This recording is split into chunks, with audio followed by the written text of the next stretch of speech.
అదే RTV app వార్తల్ని క్షణాల్లో చదివే అవకాశం ఉంటుంది. ఒక న్యూస్ పేపర్, ఒక టెలివిజన్ ఛానల్ మీ చేతుల్లో ఎప్పుడూ ఉంటాయి. పార్టీ లేనప్పుడు ఒక ఆయనేమో నేను విప్లవకారుడు అని చందు అంటాడు, ఒక ఆయనేమో మీకోసమే పుట్టామని ఇంకొక ఆయన అంటాడు.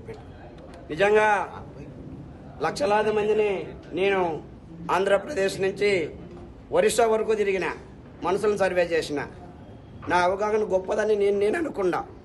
కానీ ఈయన నమ్మి ఎంత దుర్మార్గునికి నేను పనిచేసినాను, ఎంత నా పదాలకు అంత దుర్మార్గునికి పనిచేశాను.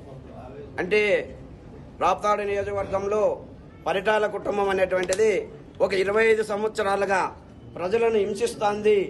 నక్సలైట్ల పేరు మీద వీళ్ళు చెప్పి మేమే నక్సలైట్లు అని చెప్పి ప్రజలను మోసగిచ్చి వీళ్ళు సహజ సంపదను, ప్రభుత్వ వనరులను దోచుకు తింటున్నాడు. ఎవరో ఒక ప్రకాష్ రెడ్డి అని ఆయన ఒక చదువు, ఏదో ఉన్నతమైన చదువు చదివినాడు, ప్రజల కోసం ఆలోచిస్తున్నాడు. 2-3 సార్లు ఓడిపోయి ఆస్తులు ఏమీ లేకుండా ప్రజల మధ్యకు వచ్చేసి నేను మీకోసమే వస్తున్నాను, మీరే నన్ను గెలిపించుకోండి, లేదంటే నాకు చావే శరణం అనేటువంటి ఒక మా వ్యక్తి నిజంగా నమ్మినాం. ఇంతమందిని మేము అర్థం చేసుకున్న వాళ్ళు ప్రకాష్ రెడ్డి మాయ మాటలకు నమ్మినటువంటి వేలాది మందిలో నేను ఒక్కని. ఎందుకంటే ఆయన మాటలు చెబుతాడు, ఈశ్వరయ్యన్న నేను ఎమ్మెల్యే అయితే నువ్వు ఎమ్మెల్యే, నేను ఎంపీ అయితే నువ్వు ఎంపీ, నేను మినిస్టర్ అయితే నేను మినిస్టర్, రాజారాం నీకేం కావాలి పదవి, నేను ఎమ్మెల్యే అయితే నువ్వు ఎమ్మెల్యే, నేను నా కోసమే అన్నెళ్ళే నన్ను అనుకునే కాలాలు ఎగరేసుకుంటాయి. ఇది నియోజకవర్గంలో ఎంతమంది ఉంటే అంతమందికి ఇదే కూతే కూస్తాడు. ఈ మాట మాట్లాడి నేను కొంతమంది నన్ను పరిటాలలో ఇంతమందిని ఆర్ఓసి పేరు మీద ఇంతమందిని చంపి ఇంత దుర్మార్గంగా ఉన్నారు, వాళ్ళతో ఎందుకయ్యా నీవు ఇంకా నక్సలైటా, పెళ్ళాం పిల్లలు ఉన్నారు నీకు కూడాను అని తరమిల చంద్రారెడ్డి, అదే ఇప్పుడు ఉన్నటువంటి ఇమామన్న, మన ఈ కాంగ్రెస్ పార్టీలో నుంచి వచ్చినటువంటి వైసీపీలో ఉన్న బెస్తరమణ వచ్చి నాకు నచ్చ చెప్పినారు. ఏందయ్యా నువ్వు పోయి నువ్వు దుర్మార్గంగా మాట్లాడుతున్నావు అన్నాడు. జడ్జి కిస్టఫ్ సార్ కూడా ఇదే ఉన్నాడు. అంత దూకుడు అవసరమా, నువ్వేమైపోతావు అనేటువంటిది అంత భయపడినారు. పరిటాలలో నాకు శత్రువులు కాదు, పర్సనల్గా వాళ్ళు ప్రజలపైన ప్రజా సంపదను దోపిడీ చేస్తున్నారు. ఈ సంపద ప్రజలకు దక్కాలి, ఈ చదువుకున్న వాడు వస్తే ప్రజలకు మేలు చేస్తాడనేటువంటి ఒక నమ్మకంతో నేను ఆ రోజు పనిచేశా.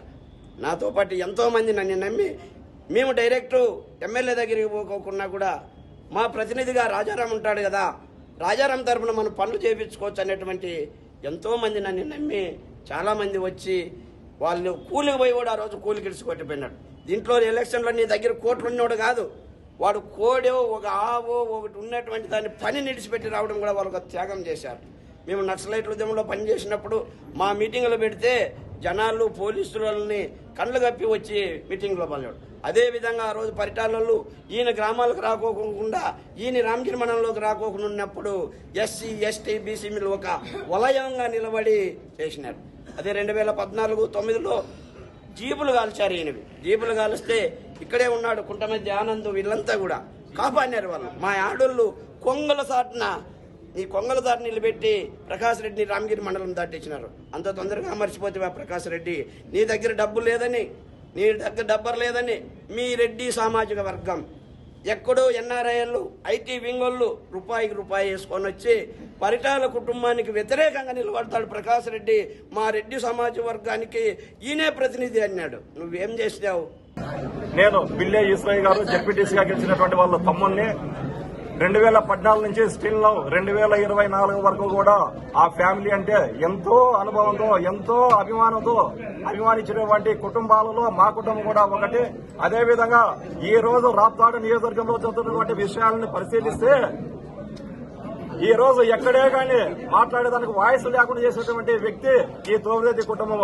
అదే విధంగా ఏ విధంగా ఆయన చేస్తున్నారంటే 5 ఏళ్లు మర్చిపోయినాడు ఆయన సంపాదనకు అడ్డం వస్తాడేమని చెప్పేసి, 5 ఏళ్లు మర్చిపోయినాడు ఆయన చేసే కబ్జాలకు అడ్డం వస్తారని చెప్పేసి. ఇప్పుడు 5వ సంవత్సరం ఎలక్షన్ సంవత్సరం కాబట్టి ఈ రోజు బీసీలు, ఎస్సీలు, ఎస్టీలు, మైనార్టీలు నా వాళ్ళందరూ గుర్తుకొచ్చి ప్రతి ఇంటికి ప్రతి వ్యక్తి దగ్గరికి కాళ్ళ కట్టుకొని చక్రాలు కట్టుకొని మరీ పరిగెత్తే పరిస్థితి వచ్చింది. అయ్యా ప్రకాష్ రెడ్డి గారు, ఈ రోజు నువ్వు మంచి పరిపాలన అని అందించింటే ఈ రోజు నీకు ఈ స్థితి వచ్చిండేదా అని ఈ 93 కళాల ద్వారా మీకు ప్రశ్నిస్తున్నాం. అదేవిధంగా 2018లో ఆత్మకూరులో మీటింగ్ జరిగింది మిత్రులారా.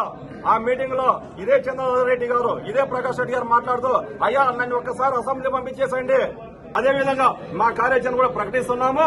ఏందనేది మేము ఏ పార్టీతో కలిసేదాన్ని కూడా మేము సిద్ధంగా ఉన్నాం నీ ఓటమి కోసము. మరి ఇది మీరు గుర్తిరగాలని చెప్పేసి ఈ సభముగా మీకు తెలియజేస్తున్నాము. మరిన్ని వీడియోస్ కోసం ఛానల్ ని సబ్స్క్రైబ్ చేయండి. లేటెస్ట్ అప్డేట్స్ కోసం వాట్సాప్ ఛానల్ ని ఫాలో చేయండి. అండ్ లింక్ డిస్క్రిప్షన్ లో ఉంది.